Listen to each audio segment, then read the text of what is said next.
हनुमान जी तो लंका ही कूदे। आप ये समझ लो समुद्र कूदने से भी बड़ा चीज है भागवत के स्कंधों के श्लोक को कूद जाना, क्योंकि ये साक्षात श्री कृष्ण है। तो हम तो उन्हीं को कूद रहे हैं रोज। जही गिरि चरण देई हनुमंता ताही गई सुपाताल तुरंत। तो व्यास का नाम ही होता है, कहीं समास विधि से, कहीं व्यास विधि से, कहीं प्रणाम कर लिया, कहीं नमन कर लिया, कहीं नाम ले लिया, कहीं विस्तार कर दिया। व्यास का अर्थ ही यही होता है। महाराज गिरिराज भगवान की खूब डट के पूजा हुई है। सबने गिरिराज महाराज की कहो भाई भैया हो गया, हाँ चलो अब खा पी लिए, हाँ बोला खा पी लिए, बोला चलो परिक्रमा करते हैं।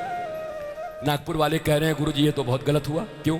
बोला वहाँ वाले लोग तो खा पी के परिक्रमा कर रहे थे, हम लोग को 8 घंटे से भूखे बिठा के परिक्रमा करवाओगे?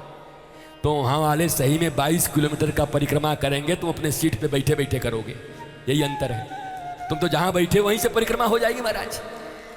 वो तो खाए तो 22 किलोमीटर चले, तुम जहाँ बैठे हो वहीं से बैठ करके मानसी परिक्रमा हो जाए। मानसी पूजा का बड़ा महत्व है जीवन में। एक महाकंजूस सेठ था महाराज, महाकंजूस, कुछ न भोग लगावे, दिन रात मरमराता रहे। एक दिन आके एक महात्मा ने कहा अरे भाई तुम मानसी पूजा तो कर दिया कर। बोला कितना खर्चा होगा? बोला 1 रुपया भी नहीं। हाँ तो बताइए हम करेंगे। रुपया खर्चा ना हो तो कोई भी पूजा करेंगे। तो मानसी पूजा उसने बता दिया करने को। कहा भैया प्रेम से आंख बंद करके और ऐसा समझा कर गंगा जी से स्नान करके आ गए, जमुना जी से स्नान करके आ गए। सोने का एक बहुत बड़ा झूला लगाया है, उस पर हमारे ठाकुर जी बैठे हैं और खूब बढ़िया सोने के पात्र में हमने खूब बढ़िया रबड़ी बनवाई है, एक से एक व्यंजन बनवाए हैं, सोने की थाली और कटोरी में लाए हैं, खूब बढ़िया दिव्य अमृत जैसे पकवान बन गए हैं, चारों तरफ सुगंध आ रही है और सोने के चम्मच से भगवान जी को खिला रहे हैं और खूब प्यार से तुम खिलाते रहना। ऐसे करोगे तो मानसी फल तुमको मिलेगा। बोला पूरा फल मिल जाएगा? बोला पूरा फल मिल जाएगा बिना कुछ किए। बोला वाह बहुत बढ़िया। तो महाराज मानसी पूजा कर रहा था। एक दिन मानसी पूजा करते करते जो पंडित जी बना रहे थे, बनाने वाले, तो पंडित जी बनाते बनाते बनाते मानसी में ही कह रहा है इतना चीनी मत डाल। इतना कंजूस सेठ था कि मानसी में उसका 2 चम्मच चीनी दूध में ज्यादा डाल रहे थे। बोले निकल। भगवान इतने प्रसन्न हुए कि बारे भैया दुनिया में बड़े बड़े कंजूस बनाए थे, ये मानसी में भी निकलवा लिया कि इतना चीनी नहीं डलेगा। तो भगवान खुश के प्रकट हो गए और वो कहा वाह गुरु जी आपने सही कहा था, मानसी पूजा से भी भगवान खुश होते हैं। हमारे सामने प्रकट हो गए। बताओ बिना पैसा के प्रकट हो गए कि नहीं ठाकुर जी? बताओ। तो तुम लोग कंजूस भी तो ऐसे नहीं हो, कंजूस भी बनो तो ऐसे बनो कि मानसी भोग भी लगे तो उसमें से भी 1 किलो आटा निकाल लो। नहीं नहीं इतना आटा नहीं लगेगा, हटाओ। सचमुच का तो लगा नहीं सकते, कम से कम मानसी में करो। तो मानसी परिक्रमा का बड़ा फल है।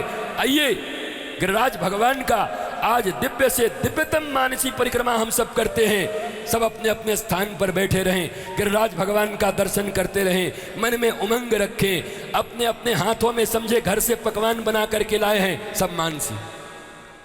पोटरी अपने माथे पर रख लीजिए, बाल बच्चों का हाथ पकड़ लीजिए, जितने बूढ़े बूढ़ी दादा दादी हैं सबको बुलवा लीजिए।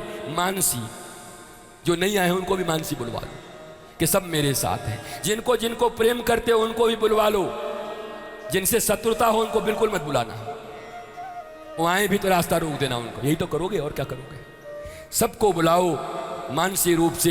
अपने पूर्वज, अपने पितृगण, अपने दादा दादी, माता पिता, जो बच्चे नहीं आए हैं उनको भी मानसिक रूप से यहाँ रखते हुए आइए भगवान गिरिराज की परिक्रमा करते हैं। भगवान गिरिराज की परिक्रमा का फल मेरे जाने के बाद तुमको पता चलेगा। इस पांडाल से तुमको कह के जाता हूँ, अगर हृदय से आज परिक्रमा लगा दिया तो तुम्हारे मन की हर शुभकामनाएं पूर्ण होंगी। ये पक्की बात तुम समझ लो। पर मानसिक रूप से तैयार रहो, हृदय में भाव रखो कि हम गिरिराज जी पहुँच गए हैं, वृंदावन पहुँच गए हैं। आइए भाव से गिरिराज भगवान का परिक्रमा करते हैं। बोलो गिरिराज